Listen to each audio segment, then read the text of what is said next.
100 বাচ্চা মারা গেছে। এখন এই বাচ্চাদের দায়ভার কে নেবে আমাদের? কিন্তু আমরা দাঁত দেখছি বলার বাইরে।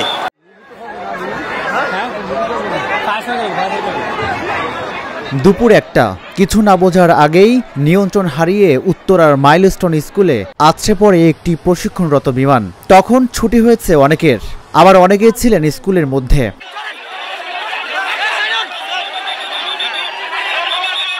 বিমানটিতে মুহূর্তেই ধরে যায় আগুন। সেই আগুন ছড়িয়ে পড়ে পুরো স্কুল ভবনে। স্বপ্ন শেষ হয়ে যায় বহু শিশুর, আগুনে ঝলসে যায় অগণিত শিশু। কান্নায় ভারী হয়ে ওঠে মাইলস্টোন স্কুলের আশপাশ।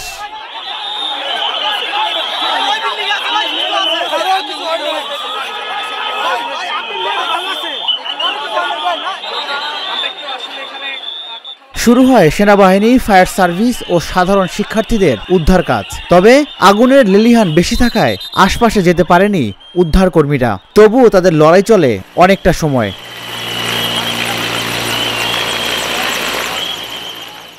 বের হতে থাকে একের পর এক লাশ, কান্নায় ভারী হয় আকাশ।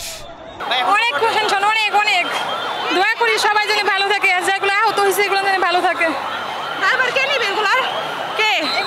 একটা প্লেন ছাড়ার আগে, একটা ফ্লাইট ছাড়ার আগে তো অনেক যাচাই করা দরকার ছিল। এখন এই বাচ্চাদের দায়ভার কে নেবে আমাদের? কে দিবে? বাচ্চা দিবে? তখন এটা বাস্ট হয়, তখন আমি রিক্সা চালাই, আমি এনে আসছিলাম।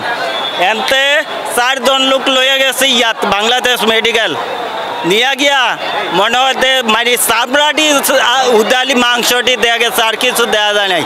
মানে ওরার ইয়াতে আমার কান্দ নাই পড়ছে। কি কোন আপনারা অন এইটা দায়ভার তো কেউ নিত না, কেটা নিব? এরপরে হেরারে নামাই দিয়ে আমরা অনাইছি দেখবার। কেমন লোক মারা যেতে পারে কোনো আইডিয়া আছে? এইটা আমার ভাই অন্য আইডিয়া নাই, কিন্তু আমরা দাঁত দেখছি বলার বাইরে, বলার বাইরে। আমি এইমাত্র ভিতর থেকে তথ্য নিয়ে আসছি ক্লাস 3-4 এর, শুধু ক্লাস 3-4, বাকি ক্লাসগুলো সেভে আছে, বাচ্চারা সেভে আছে। ক্লাস 3-4 এর 100 বাচ্চা মারা গেছে। এখন পর্যন্ত নিউজ যেটা আছে, আমাদের কাছে খবর যেটা পাইছি আমি, 100 বাচ্চা মারা গেছে। বাকিটা এখনো উঠানো আছে, উদ্ধার কাজে সবাই নিয়োজিত আছে। আসার পরে দেখলাম এই জায়গায় দুনিয়ার মানুষ নিয়ে যাইতেছে এই অবস্থা। ঘটনা কেমন ঘটতে পারে? অনেক মানুষ মারা গেছে, বহুত মানুষ মারা গেছে। এই পর্যন্ত অনেক অ্যাম্বুলেন্স চলে গেছে, বহুত মানুষ মারা গেছে। অনেক মানুষ নাকি পুড়ে গেছে, আমি এটা শুনছি। তারপর ফোনেও দেখছি, তারপর দেখি অনেক অ্যাম্বুলেন্স নিয়ে মানে ছোটো বাইকের বাইক করতেছে। ইয়াদের তো পড়ছে মানে ছোটোদের ক্যাম্পাস, স্কুল ছুটি হওয়ার সময়। এই কারণে মানে অনেক মানুষ আহত হবে এবং নিহত হবে। আমার ছোটো ভাইরা আছে, আমি না এখনো ইয়ে হয়নি। নিখোঁজ অনেকেই স্বজন, খোঁজ না মেলায় চিন্তায় ছোটাছুটি করেছেন। সেনাবাহিনী মানে অনেক পরিশ্রম করে মানে রাস্তা খালি করে অনেক করে নিতে আসছে সব কিছু। ভাই আপনি কি দেখলেন? ভাই এখানে আসি প্রায় 1:30 থেকে, তো এখানে 1:30 থেকে থাকার পর্যন্ত শোনা গেছে যে প্রথমে 35 জন মারা গেছে। এমন শুনতে পাইছি যে ভাই স্টুডেন্টরা এসে বলছে যে 35 জন মতন মারা গেছে। তারপর থেকে এখন কী হয়েছে বলা যাচ্ছে না, আর এখানে রাস্তা ক্লিয়ার করছেন। দুর্ঘটনা কতটা ভয়াবহ হতে পারে? মারাত্মক ভয়াবহ ভাই। যারা মারা গেছে এরা বেশিরভাগই বাচ্চা, সব স্টুডেন্ট, সব বাচ্চা। আঙ্কেল কতক্ষণ ধরে আছেন এখানে? এই মনে হয় 15-20 মিনিট হবে। কি দেখলেন? কেমন ভয়াবহ হচ্ছে এটা? আমি সম্পূর্ণ ভালো দেখতে পাই নাই। জি ভাই, আমরা প্রায় ঘন্টাখানেক হয়েছে এখান থেকে এসেছি। তো আমরা দুর্ঘটনার খবর পেয়ে আমরা শান্তপুর ইউনিভার্সিটি থেকে একটি মানে ভলান্টিয়ার টিম এখানে এসেছি। তো আমরা যে কোনো হেল্প করার জন্য এখানে এসেছি।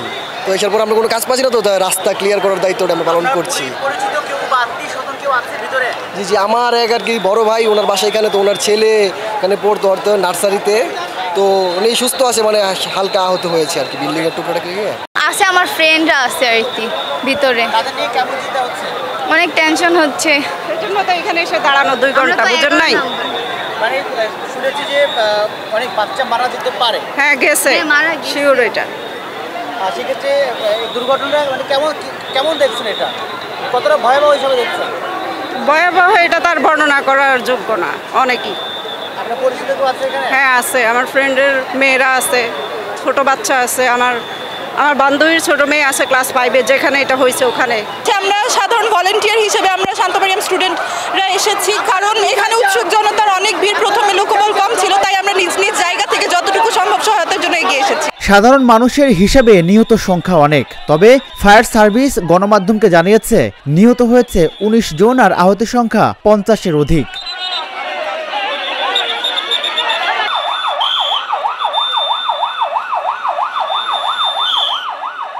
সোমবার সন্ধ্যার দিকে শেষ হয় উদ্ধার কাজ।